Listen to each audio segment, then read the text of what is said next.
Welcome. You're watching Eye on Harvard, brought to you by In Time TV. I'm McGuireWoods. We have a great program this week with a world or nationally recognized, maybe even world-renowned lawyer in healthcare who's been gracious enough to join us, and a good friend of mine, actually, Scott Becker.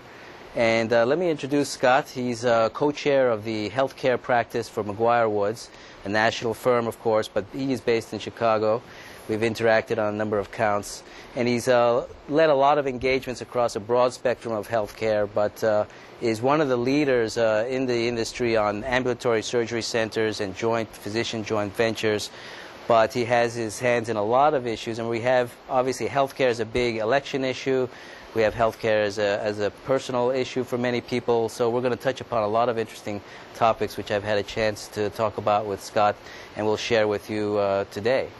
So Scott, as you can recognize from the introduction, the title, got his JD from Harvard in 1989, and actually tells me that he overlapped with Barack Obama, so we'll learn a little bit about that experience.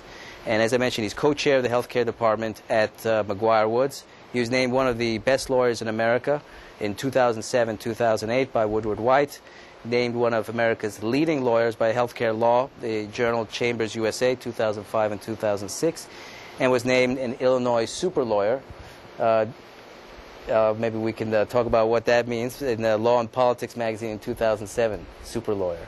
But welcome, Scott. Pleasure to have you. It's a pleasure to be here, Ogan. Thank you for having me today. Our pleasure. I'm really looking forward to a lot of the topics, the intersection of healthcare and law, the intersection of healthcare law and politics, and a little bit about your Harvard experience back in 1989. Sure. I graduated in '89, had a fascinating time at Harvard. I mean, it was just a fascinating experience in terms of, to an extent, professors, but more so the different classmates and colleagues. Both great education, but coming from Illinois, coming from a Big Ten school, it was very much an eye-opening experience to come east. Very different environment, very different views of academics, of school, of different types of experiences that people had.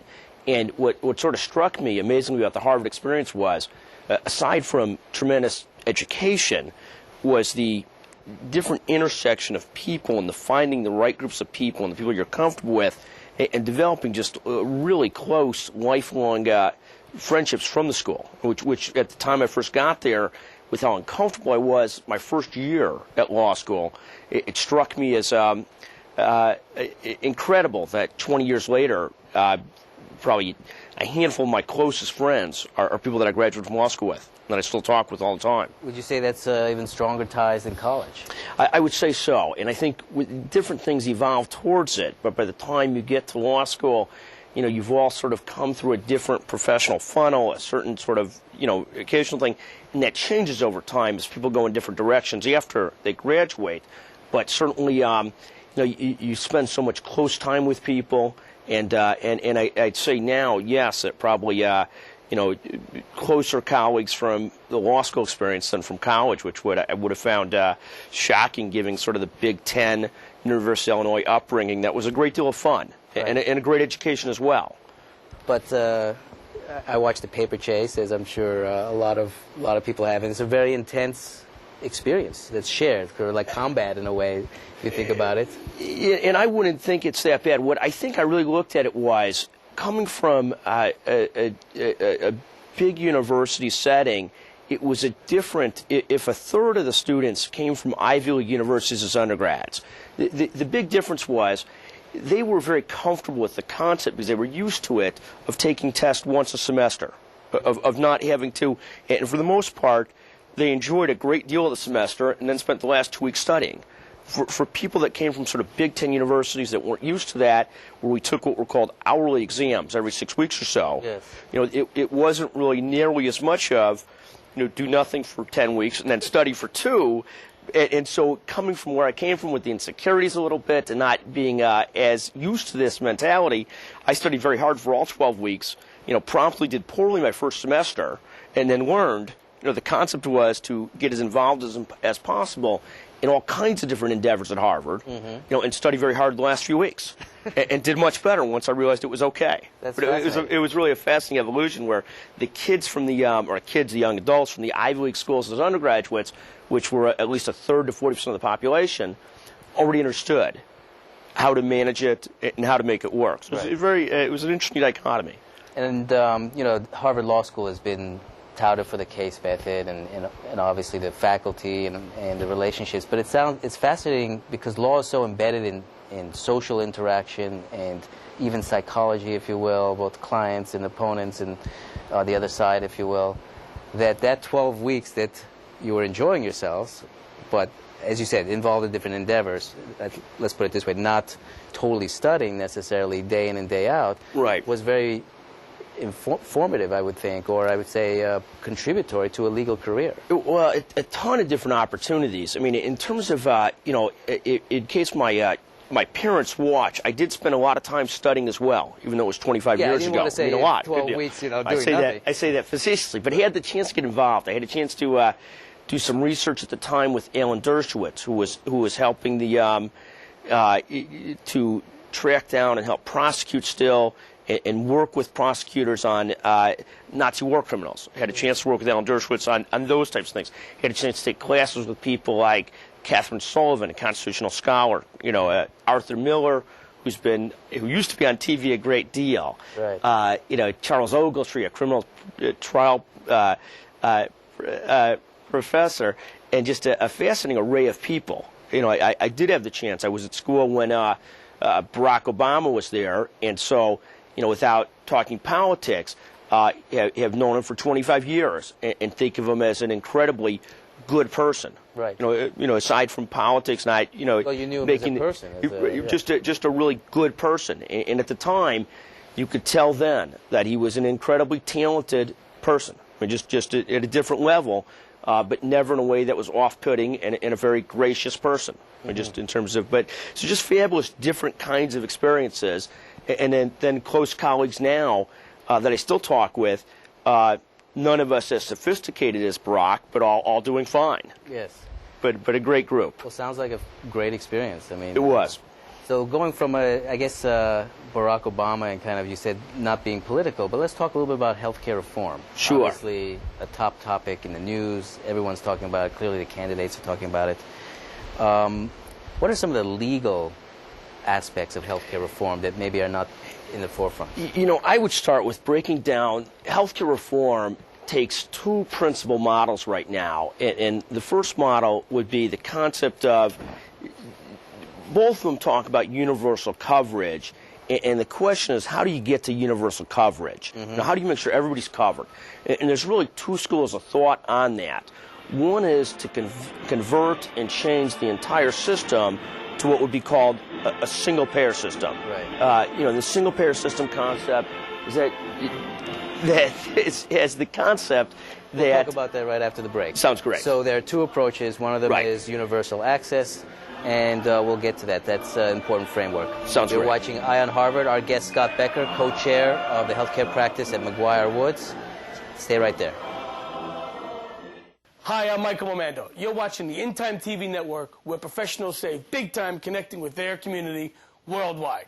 If you're in the restaurant or hospitality industry, I invite you to tune in to Restaurant Talk, where you can email or call in questions, comments, or concerns. You may even be a guest on our weekly Saturday show. To see a recent tasty episode of Restaurant Talk, please tune in to www.intimetv.com.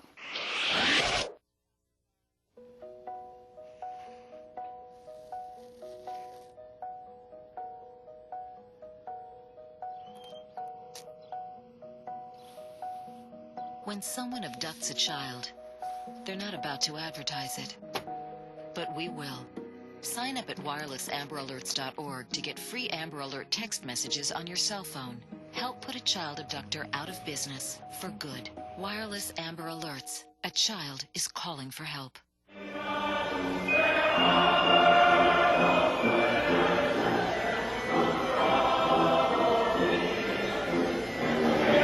Welcome back. You're watching Eye on Harvard, brought to you by In Time TV. I'm McGuireWoods. Our guest, Scott Becker, co-chair of the healthcare practice at McGuireWoods. We were talking this first segment about Harvard, and we're shifting over into healthcare reform. And you were giving us a framework, a very important framework. Sure. The core concept with healthcare reform, when everybody talks about, at least one core part of it is universal coverage. Right. Making sure that everybody has access to care. And then you have two very different models on how to get there. In one model, which was the model that was talked about extensively when Hillary Clinton and Bill Clinton first sort of took towards the healthcare issue, was the concept of a single-payer system. Right. Sort of universal coverage through a single-payer system. Think of, simplistically, no more Blue Cross, no more United, no more Aetna, no more Humana, but everything through the Medicare program. And if you're, depending on your perspective on things, that either makes you think of Canada, where you wait a long time for procedures. If you're a physician or provider, it makes you think of getting paid under the Medicare rates for everything, which are often too low to be successful rates to be able to maintain the kind of practice or system building people want to maintain. To the flip side of that, saying some people dislike the insurance companies, and a lot of people have very negative things to say about the insurance companies, and often rightfully so, but it would get rid of all that. You do everything through the Medicare system, but you wouldn't have all, and that's sort of the simplistic thought of single-payer system. And some of the proposals have been around maybe the government employee plan being the system. So not necessarily specifically Medicare, but it's a single-payer government-run system. One way or another, everything rolls through a single system. They'd have to change the name from Medicare because it's got a bad, image out there. But at the end of the day, that's really the concept. Right. In different ways in which people might or might not work in and include the national health plans who have tremendous legislative clout. Right. The Uniteds, the Anthems of the world, and so forth. Tremendous legislative clout. And would try and find a way to be providers under that system. But at the end of the day, one payer, everything comes through that, and tax dollars in one way or another, either from employers or income tax, one way or another, funded through taxes somehow or another. Right. The alternative concept, the example of the alternative concept are the kinds of programs that were being looked at in California, in Massachusetts, and the concept is we've got buckets of people that are uninsured. And they break down into really three categories, often roughly split equally. One category is people that are eligible for Medicaid, which is the plan, about a third of the people. It's the plan that's intended for those that are the poorest amongst us. And about a third of the people that don't have coverage simply do not or don't know how to or don't have the resources to effectively sign up for Medicaid. The second part of the group are what people would look at as poor but not eligible for Medicaid. So not quite as poor as you have to be Medicaid eligible, but still in today's economy struggling tremendously.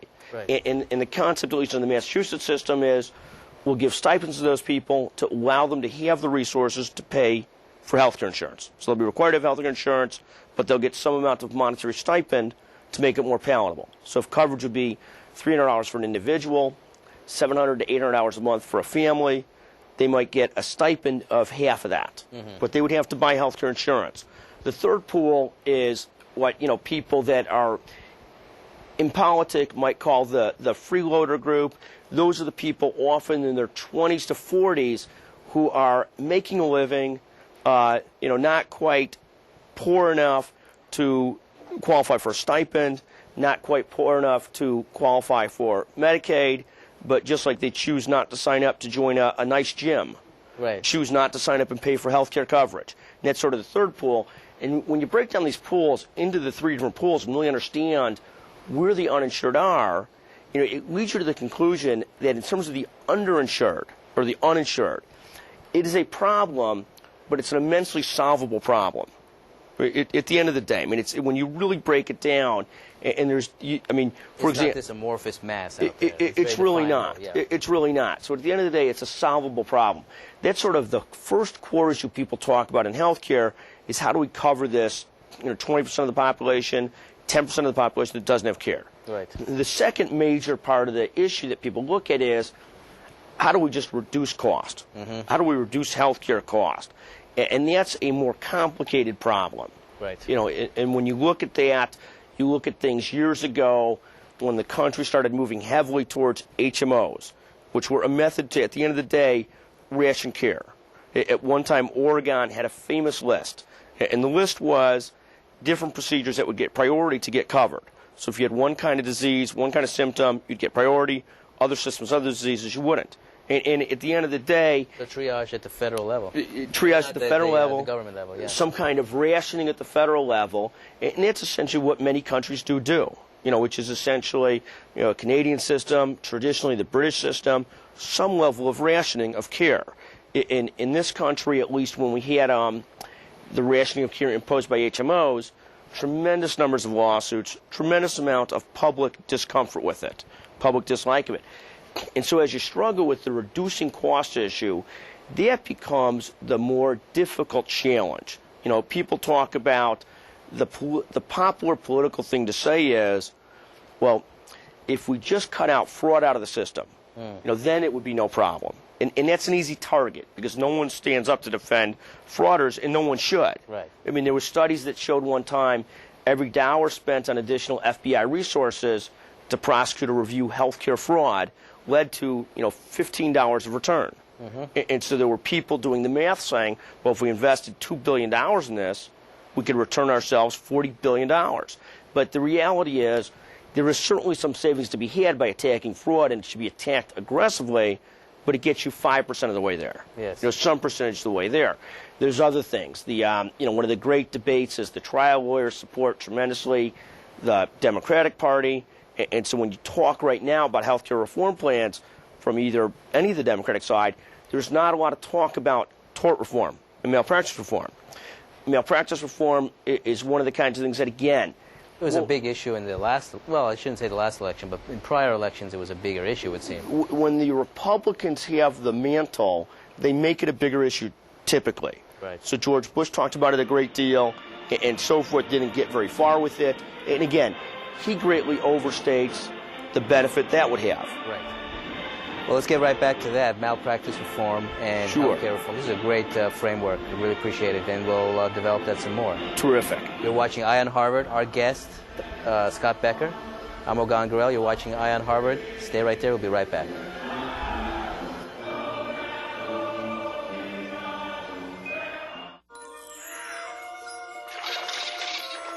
No matter where you live, life in the oceans depends on you.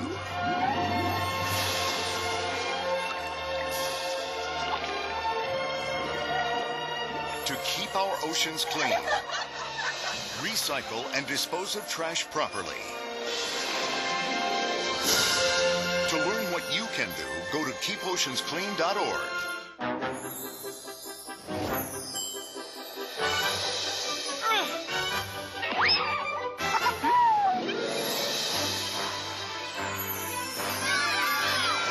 Once they've outgrown their toddler seat, they're still not ready for adult safety belts alone. 4'9" is the magic number. Until then, kids need a booster seat. Make sure your little pumpkin gets there safely. Visit boosterseat.gov.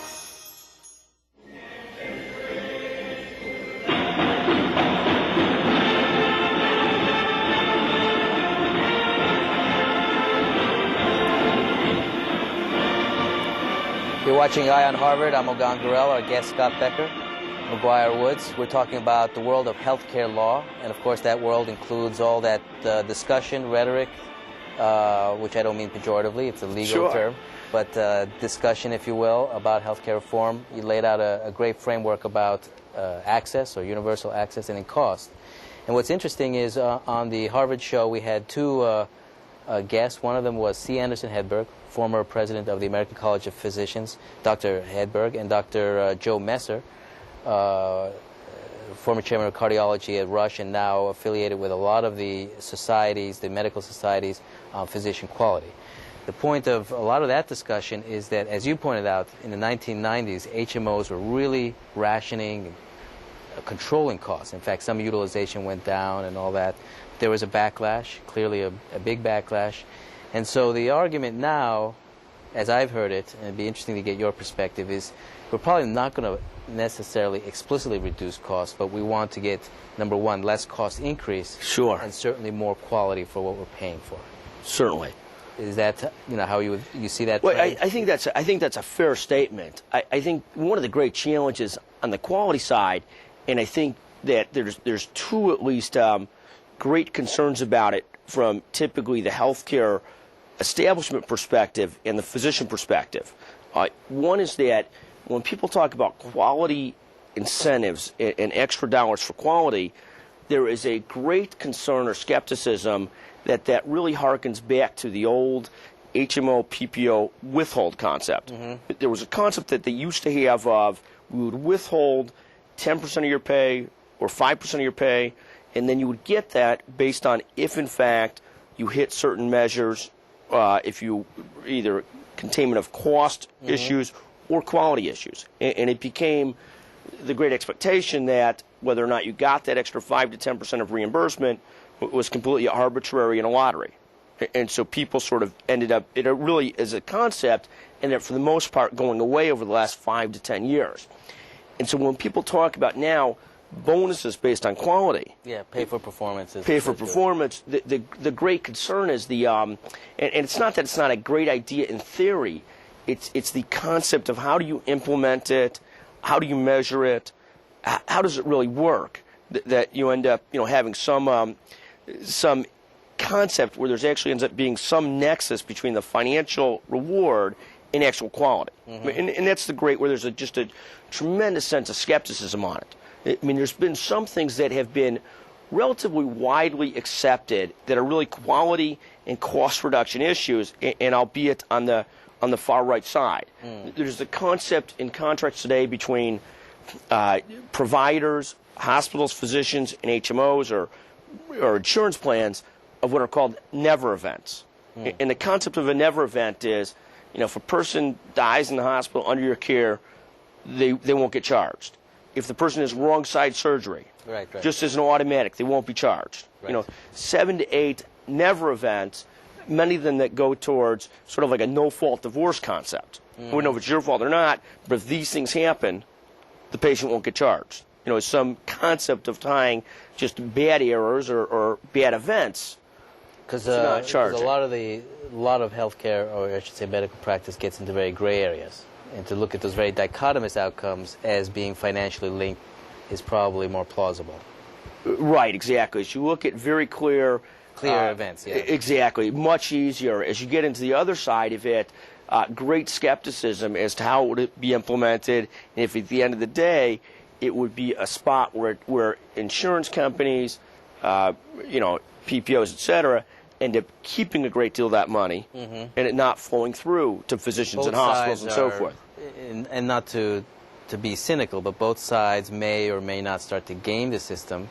So the insurance companies keep their pot, and the doctors, do their thing. An example comes to mind that I find instructive is smallpox vaccination.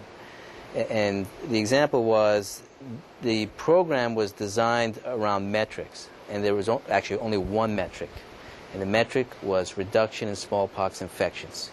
And they had discussed several other metrics like number of people vaccinated, number of clinics opened, number of patients or people visiting the clinics. But they felt that unless we really focus on the end result, all that other stuff can be gamed. And so the challenge is, and this is what we talked about, and the reason I mentioned this at length with Joe Messer on the show and Dr. Hedberg, Dr. Messer and Dr. Hedberg, was that these pay for performance, sometimes they can't be that end outcome. And when it's not that end outcome, funny things can happen. And I think that's right. I mean, I think in terms of, that's a great example, is if you could focus simplistically on something that's really easy to measure. We went from X amount of smallpox to relevant. It becomes very easy. The more challenging thing is if you look at the concept of, the idea in a Six Sigma quality program is really boils down to a great percentage of taking variation out of the system, taking variation out of the system, and having people doing the same things and so forth. And that goes back to the concepts of, and things that are all good concepts, that if a lawyer is doing something, he should be at least starting with a checklist of what has to be done. How is he going to evaluate things? And all good things. And the same thing they've talked about for examinations of patients in different specialties. And some of the most renowned clinics in the country have developed very advanced protocols, for how you're going to examine, how you're going to apply care. And the challenge you end up with is, in these sort of quality pay-for-performance measures, do you end up rewarding the physician for rigorously going through his checklist and protocols, or do you reward him for, and perhaps that does lead towards better care, or do you reward him or her for actually taking care of the patient better? And that was the crux of our discussion more on a clinical level with Dr. Messer and Andy Henbergs. It's a difficult issue. And often the two things don't correlate well. Right. And so the challenge is, do you end up with pay performance and ends up being nothing more than withholds and not really relevant to his better care being delivered? Right. So great skepticism towards it. So we were talking a little bit about malpractice reform, that it's not been a big issue, and then perhaps because the Republican influence has waned a bit. But tell us a little bit about how that issue, which was very big indeed 4 or 5 years ago, has evolved. Sure. Malpractice reform, I think at the end of the day, is a good thing. I mean, if you're going to look at this as an overview standpoint, better to have it than not. Right. We should talk about that right at the break. Sure.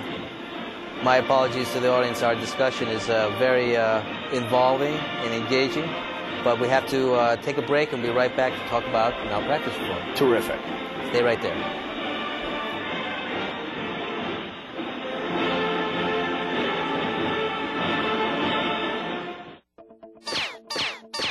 Today, we're moving faster than ever before. Even your ideal prospect will see your ad, click to your website, then decide to read on or read none in a mere 1 to 7 seconds. After that, you become invisible. So what's the answer? How do you capture and hold the attention of your target audience? In Time TV. The In Time TV network broadcasts industry-specific TV shows to the people who buy your products: surgeons, primary care physicians, dentists, podiatrists, chiropractors, hospital administrators can now watch live in-time programs on widescreen, on their PC or laptop while checking email. Shows can even be viewed on a cell phone during a train commute. In-Time TV is peer-to-peer TV that covers the hot topics in industries that you sell to. In-Time TV shows are broadcast worldwide via the internet, yet the cost of running a 60-second commercial is a fraction of what you'd pay for a display ad in a trade magazine. In-Time TV is what your target audience is watching.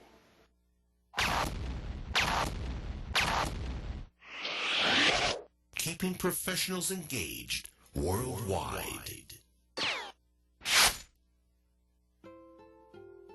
Mom? Dad? How long should I wait for you? If I'm at soccer practice. What if something happens? Will you come get me? There's no reason not to have a plan in case of an emergency. Should we go to the neighbor's house? And some extremely good reasons why you should. Can you tell me?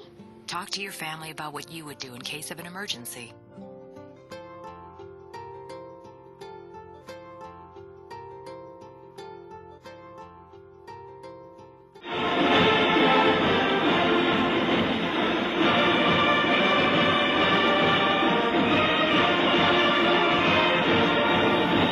Welcome back. We're watching Eye on Harvard. I'm McGuireWoods. Our guest, Scott Becker. Scott is co-chair of the healthcare practice at McGuireWoods, based here in Chicago. Although McGuireWoods obviously a nationally, and in fact international firm. You certainly. Have an office in Kazakhstan. Oh wait, Baku. We do have offices throughout Europe. The world. But we do. One office in particular. There's an office in Kazakhstan. Kazakhstan, yeah. And that grew out of the firm as a large energy practice. Yeah, of course. Right, so that's the history of that. And it's definitely been a stands terrific out. office. You have all the London, Paris, New York, and then Kazakhstan. Yes. But named one of the best lawyers in America, 2007, 2008, America's leading lawyers, 2005, an Illinois super lawyer in Law and Politics magazine in 2007. And as we started out the show, got his JD in 1989 from Harvard Law School, talked about some of his experiences there. We're now on the topic of medical malpractice. So tell us a little bit about how that issue is evolving. Sure. Well, I'll talk, I mean, the two sort of things that I'll point to in terms of malpractice reform, one of the things that just is strikingly amazing about the malpractice system is if for example, if I make a mistake in my job, and you know, I'll have a career of 30, 40 years, there's almost virtually no chance that will lead to my financial destitution. I mean, people periodically, you can't have a career for 30, 40 years. About legal malpractice. Legal malpractice, right. You almost can't have a career for 30, 40 years and not make a couple mistakes. It's just almost impossible not to have that happen. And as you look at the sort of malpractice issue, the concept that, you know, very hard-working professionals, you know, and there are different populations that either look very positively towards our physicians in our country or negatively towards our physicians, but at the end of the day, very hardworking, went to school for a long time, and probably for the most part, 95%, very good people and very good practitioners. And the concept that in that profession you can make a mistake and it can leave your family destitute, you know, if you have some level of negligence, is sort of a crazy concept. It's almost medieval in terms that you end up back where, you know, a single mistake, you know, it's like having your hand cut off for making a mistake. And it's not that, when there is negligence, people make mistakes. It will happen. You just can't avoid that. But the concept that in that profession it leads to the end of your professional life, the end of anything you've ever earned, is a crazy concept. Even if the mistake was categorically shown to be the case. Sure. The reason I mentioned that is a lot of mistakes, there's gray area. Right. And I'll give a perfect example that has been really impressed upon me when I was a surgical intern at the Mass General. We were discussing cases of appendectomies. And we were reviewing the month's cases of appendectomies, and we had seen that we were getting much less negative appendectomies. In other words, you do the operation and find out that there was not appendicitis. Sure. And that was actually, at that time, it's a little different now with the CT scans, etc., but the surgery, there was the diagnosis was pathologic diagnosis. The only way you could really diagnose it was doing the surgery. So that if you were not having negative appendectomies, in other words, you were doing a surgery, but there was no appendicitis. So from a superficial perspective, that might be viewed as an error. But if you were not doing as many negative, you were missing some positive ones, and people were dying. Absolutely. And I'll never forget that. It was a very interesting aspect of how, and that's not to say, you know, no, if you were not everybody, but there is this balance. No, a ton of things. I mean, there's a small percentage of things where somebody categorically, readily did something wrong, and there's a difference there between a negligent error. Somebody makes an error. Like, we all make errors in our day-to-day jobs. You just, you know, you almost can't help that, periodically having that happen. It's even our law firm. The distinction being, you know, there's gross negligence. There's people where people purposely and periodically will hear a story.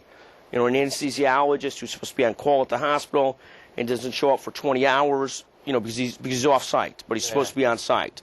Or he shows up and he's what have you. You'll have they just walk out of the OR. Or just walk out. You'll have periodically a very, very, very small percentage of what you'd call gross or reckless negligence and so forth.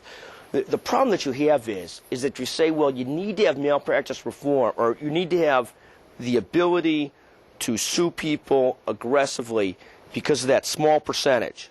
What happens from a legal perspective is, well, then a trial or plaintiff's lawyer tries to push everything into that category and characterize it as, well, it was gross negligence, so we should be able to sue the person out of their entire life savings. Right. You know, and so you end up with having ultimately to make a decision that, at the end of the day, some limitation on the amount of financial damages a person could have for a mistake. If a person's really that grossly negligent, if he does something that amounts to a battery, or such a wanton disregard for life, then let the criminal courts, let somebody else prosecute and look at it. But in terms of an error, I don't see it. And the other thing I'll say about malpractice reform, aside from the almost more of a criminal issue. More of a criminal issue. Somebody is that bad, exactly. Right. And then the second thing I'll say is, in the states that have effective malpractice reform, you see dramatic differences in cost to practice and the ability to practice. I mean, if you look at the state of Wisconsin, that traditionally has had, in Indiana, which have traditionally had levels of malpractice reform that have kept total jury verdicts reasonable. Just there's no upside because a plaintiff's lawyer knows there's a maximum amount that a person can be penalized and that he or she can receive. And it's not to victimize trial lawyers at all. They serve a purpose and important. But where you have the distinction, the cost for malpractice coverage, a neurosurgeon in Wisconsin might spend $40,000 a year on malpractice insurance. In Illinois, he or she might spend $100,000 to $150,000 a year on malpractice insurance. And in the distinction, it's most of these people aren't making so much money that that's not an important difference. The $100,000 is material to almost all of them today. Yeah. And the reimbursement systems are the same. Right. You get paid the same as you do in Wisconsin versus here, so you're not getting compensated more here to pay for that risk. And so what happens over time is it's easier to recruit great physicians to different areas than others based on this issue. I mean, but all kinds of things. And it leads to... In the media, there was an OBGYN shortage, maybe still is, in Illinois. Right. And periodically, again, same kind of thing. An OB-GYN, on average, might make $250,000 to $300,000 a year, which sounds like a lot to a lot of people, but not nearly as much as some other specialties, and people that are, high divorce rates, on call 24/7. I mean, when you look at life today, the amount of work that a proceduralist or most physicians have to do and the hours they have to keep, you couldn't convince a lot of professionals to have their kids do that. Right. Because they see the divorce rates, they see the stresses, they see the problems, and it's not nearly as thankful a job as it was before. So it's a fascinating thing. The malpractice aspect. But you pile on the malpractice aspect, you pile on sort of the fact that, we're again looking at in this country unilateral reimbursement cuts, and at the same time as you're getting those, no longer the kind of great view from the public that physicians once received as part of their professional life. Let's take a break. Right after the break, let's summarize the malpractice issue. I think that's really great, fascinating. And then there's some other great topics that you've professionally been involved with physicians working with hospitals and not working with hospitals and how that works out. Stay right there. We'll be right back. Thank you.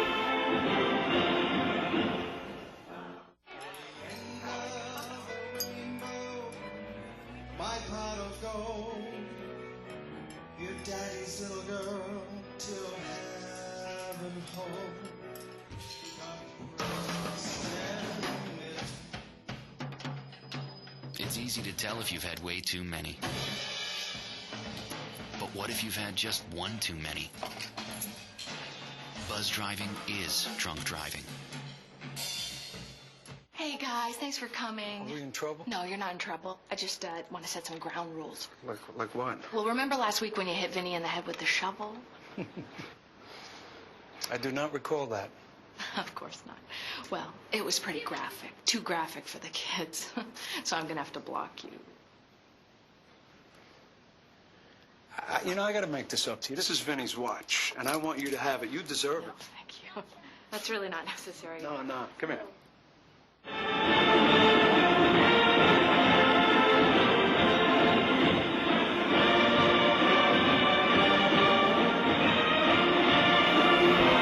Welcome back. You're watching Eye on Harvard, brought to you by In Time TV. Our guest, Scott Becker, co-chair of the healthcare practice at McGuireWoods. Just finishing up the malpractice, it's obviously we could go on for a long time, but certainly it sounds like you take a balanced view. You're not the typical trial lawyer against it. You would take a balanced view, and there are many proposals out there. What do you think should be from your... Sure. Well, when we talk about it, what it should be? Simplistically, there's two things. I think you should have limits on damages. Just really at the heart of this is cutting out the lottery concept that a physician's professional life can be destroyed, or a hospital's economics can be destroyed through one error or another error. So at the end of the day, jackpot idea. yeah, the jackpot idea, putting limits on it. The second concept of it, when people tie malpractice reform to health care reform generally, you see sometimes very exponentially, in my view, inflated stats. It's the amount of impact this would have on reducing cost in total to the system. There used to be people arguing for malpractice reform. I believe this should be malpractice reform because it's the right thing to do. Because for a lot of reasons, it's the right thing to do. Do I believe that it will cut billions of dollars out of the healthcare system? Absolutely not. Yes, the argument has been made it's been overrated. Absolutely. That people say that it will lead to much less defensive medicine. Well, at the end of the day, I want my physician practicing defensive medicine. I'd rather him be a little more careful, be a little bit more aggressive about using the best technology, the best stuff. Well, I could say from medical training that typically you're trained to err on the side of being more careful than less careful. So the concept that malpractice reform will change care significantly, I disagree with entirely. I think that most physicians practice the right way because that's how they want to practice, 95%, and they don't think every moment of doing this test because of the concern about malpractice. Right. But that being said, what might be interesting is that not so much the cost, as you mentioned, but the psychological and social aspects of the physician-patient relationship. When there is the cloud, if you will, and the negativity, the cynicism associated with malpractice, perhaps overplayed. That might be significant. Well, not just the physician-patient relationship, but the physician-trial lawyer relationship, like more so. I'm not sure how much it makes a difference. I think there's periods of time in the country when physicians, all the way from people at the Center for Medicare and Medicaid Services, who are mostly, for the most part, very able professionals, making a ton less than the physicians make on average, and come with a bias that hospital's good, physician's bad. I mean, and that's why you see out of Washington sometimes hospitals getting pay raise when physicians are getting reduced pay, reduced reimbursement. And I think you have all kinds of things, and those go through periods of time. When physicians are really valued is when you find in the country we don't have enough capable ones. Then people realize, oh, this is an important group, an important contributor to society that we need more of, not less of. Right now our gaps are filled often, and thank goodness, by well-trained physicians from other countries that are willing to come here and practice. And we need them to come here and practice. And so you end up with a situation where it becomes not as positive to practice here. And even that percentage of the population that comes from overseas to practice here goes other places to practice. Sounds familiar, like the credit crisis. Like the credit crisis, like technology crises, all kinds of things. I mean, we're fortunate, and certainly back in the last few years, a lot of foreign funds coming in, funding deficits, etc. Suddenly when something happens, it's not guaranteed. And that's why I made the analogy. Well, absolutely. No, it's exactly right. It goes to a whole number of different topics, but it's a population we need to welcome, and it's also, this year, which was a very positive thing, had the largest increase in medical school applications in this country in about 10 to 12 years, which is in some ways a great positive, because it means people are wanting to go back and go to medical school. The underlying reality of that is, whenever the economy goes south a little bit, more people are interested in going back to professional educations. And investment banking. Exactly. But it still is a positive for where we're at and the resources we need in the country. Sure. You were mentioning briefly about physicians in hospitals, and there's this tension between them. And actually, one of Scott's professional expertise is in the physician-hospital relationship, the physician-hospital joint ventures, specialty hospitals. That's a very technical area, but I think it has a lot of global, or I should say general interest. There's a regulation, the Stark regulation, and various variants of that. If you could tell us, the audience, what that is about, and how that evolved briefly. Absolutely. There's a federal law that prohibits physicians from owning interest in certain types of providers. And the concept of the law was, it grew out of, goes back to the late 1980s when the first variant of this was developed. And the concept was that if physicians own interest in certain types of things, they're much more likely to utilize them extensively, which costs more to the system. And the original piece of the Stark Act legislation related to physician-owned labs. So a physician couldn't own interest in a laboratory and send patients to it without violating this federal law. And it grew out of studies that showed, and they really differentiate between two types of care, diagnostic care and procedural care. The concept was, if a physician could send something someplace and profit from it, he was more likely to utilize that type of care. That was the underlying basis of a lot of these laws and concepts. And then the implication being overutilization. Overutilization, right. Right or wrong. What they showed was, and a lot of this might have been that a physician just had better access to it than he used to, or different things that led to more utilization. But the concept was on things that were testing-based, diagnostics, labs, images, and so forth, use would go up 30% when a physician owned it. And concept on things that were procedure-based, where the physician was performing surgery. So a physician brings a patient to a surgery center that he or she owns an interest in, or to a hospital he or she owns an interest in. It was shown that there's virtually no change in the amount of cases done, the amount of patients that have surgery, and so forth. And there's all kinds of arguments on the diagnostic side that it really wasn't a financially driven thing, but it was driven by concepts of better access, ability to provide a better testing service and so forth. And I'm here nor there as to what the ultimate answer is. But so what happened with the Stark Act evolved to covering 11 different types of services that a physician couldn't have an ownership or compensation relationship with, if he referred to it. And so we'll talk more about this after the break. Great. So you're watching Eye on Harvard. Scott Becker, our guest, co-chair of the healthcare practice at McGuireWoods. We're talking about Stark regulation, which puts constraints on physicians working with certain types of providers, such as hospitals. Stay right there. Very important issue. Any questions? No. You know.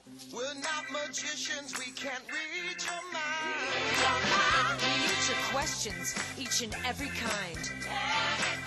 What are the side effects, doctor, doctor? How many times have you done this before? Questions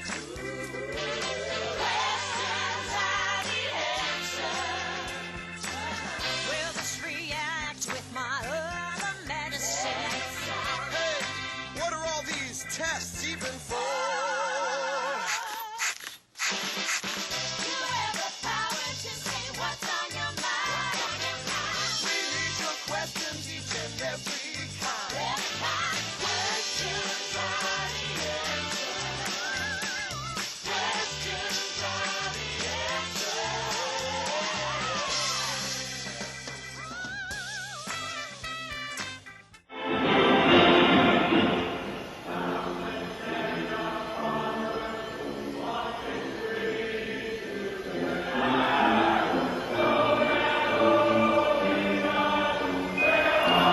Welcome back. We're getting near the end of our hour, but it's actually about 8-10 more minutes of very interesting discussion. So stay right there. We have Scott Becker, JD'98 from Harvard Law School, one of America's best lawyers, one of America's leading lawyers, and, quote, an Illinois super lawyer. It's really a pleasure to have you, Scott, and talk about a wide range of issues. We want to close out this issue of the Stark Law and then get to joint venturing between physicians and hospitals. Sure. What the federal Stark Law does, Federal Self-Referral Act does, is it prohibits physicians from having ownership and compensation services in certain services versus others. So as an example, they can't own interest in a third-party imaging facility, an MRI, that's outside their office. They can't own one in their office. There's different exceptions and rules and guidelines. Right. In contrast, when things are procedure-based, where they'll be involved in the procedure, for the most part, the law allows them to have ownership. So allowed to have ownership in an outpatient surgery center, and based on the traditional underpinnings that there was no increase in utilization, maybe better efficiency, a little more productivity, right. But there weren't big differences in the amount of cases done when a physician owned interest in a surgery center versus took them separately to the hospital he was an investor in. Right. I mean, and there's other different variations of this. The same thing with physician-owned hospitals. Traditionally, physicians have been able to own hospitals, and in fact, some of the greatest healthcare institutions in our country were founded by physicians, of course. You know, places like the Mayo Clinic, Right. founded by physicians. Many of those over time converted, evolved to not-for-profit status, but yet many of the great hospitals in our country were founded by physicians.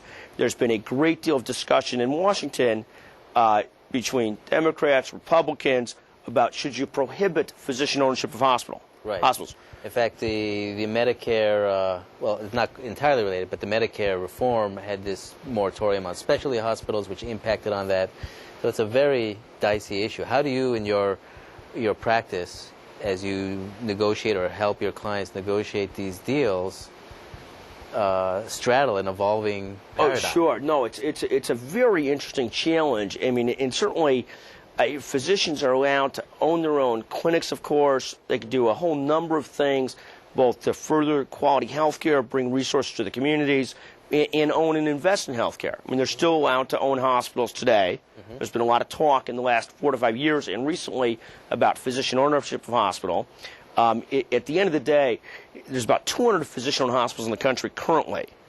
Fascinatingly enough, when some of the national studies have been done by third-party organizations and by the federal government, what they've shown is very little increase in utilization and tremendous success on quality measures of some of the focused physician facilities. You know, and so, you know, one of the highest rated cardiology hospitals in the country is a physician-owned institute. Well, that harks exactly to what Joe Messer and Andy Hedberg were saying on our show, on the Eye on Harvard show previously, both physicians. Now, they didn't say this is exclusively a physician enterprise, but quality in healthcare really needs to be driven by physicians working with patients. And I agree 100%. And what's happened is you have champions of trying to kick physicians out of ownership in healthcare. And often it comes up through anecdotal reasons. You know, Charles Grassley has been an advocate for not allowing physicians to own hospitals. Senator Grassley. Yeah. In Iowa, where Senator Grassley hails from, there are no physician-owned hospitals. So this should be a non-issue to him. It shouldn't matter to him. But what's happened is there's one hospital on an Iowa border that was opened outside of Iowa by physicians that moved some cases over. And Charles Grassley then became the champion of this. And from a Grassley perspective, he's got no consequences to pay politically. Because there's no physicians in his state that own hospitals. So he can stay elected. He can stay elected but make an issue that and aggressively make an issue out of something that has no bearing on a state. And that certainly from a federal perspective is a spot where when you look at things like the economy, the credit crisis, those kinds of things, here's a spot where you have people investing in improving health care, bringing new facilities to bear. Right. But you have, in contrast, some people looking to shut them down federally. You know, and it's sort of an amazing politics and bedfellows that sort of lead this together in this rally against physician-owned health care, when at the end of the day, if there's 200 physician-owned hospitals, 5,500 that are not, you know, the ultimate impact on the general healthcare system is positive and certainly doesn't materially harm the economics of the other institutions. So it's sort of an amazing debate that we even have it in this time and this time and place. If I could summarize, and you can correct me, but there is typically the image of trial lawyers or lawyers in general being on the opposite side of the fence from physicians. But over the past hour, as I interpret your comments and talking about how malpractice reform of a certain balanced form, how there need to be more physicians in healthcare, how changing malpractice form would improve the relations, and now you're talking about the Stark Law. I would say, summarize, you're a friend of physicians. Well, we are simplifying. Sure. No, we view it as a critical part of, if not the most critical part. You know, it's like an institution, a school. You could have beautiful bricks and mortar, but if you don't have great teachers, you don't have a great school. Exactly. And it's very similar with healthcare. You need great nurses, you need great physicians, you need great. I mean, that's what drives the system at the end of the day. Right. And so you need to have it. So it's also very practical. I mean, it just makes sense. It just is what it is. Right. Well, we're getting just near the end of our hour, let's talk a little bit about the economy for about 30 seconds. Certainly. 1 minute. I mean, we're seeing a lot of changes, recession. What do you think is going to happen in healthcare, particularly in this election campaign? Well, I think in terms of the election, it's hard to say. In terms of the ultimate economic challenges and struggles, the thing that happens every time we've seen a significant economic downturn, you go back to employers getting a little bit more aggressive with payers, the insurance companies, about ratcheting costs down. Right. And so you see that again now with both hospitals and physicians starting to take it a little bit in the chin from Washington and from employers. Right. You also see, George Bush for the first time coming out and calling for huge reductions in reimbursement across the board. Oh, yeah. And he could do that given that he is now no longer running for office. But you see those kinds of things. What's happened over the last couple of years is employers have not had enough leverage to push insurance companies. So sort of like the oil companies, the insurance companies have had several good years. Right. There's always cycles. And even though they say healthcare is recession-proof, it is... Oh, right, not completely right. Well, thanks a lot, Scott. Thank you. It's been a real pleasure. We talked about a whole range of issues: healthcare, malpractice reform, your career at Harvard, the STAR clause. Great program. Stay right there. Next week, we'll see you then. Great.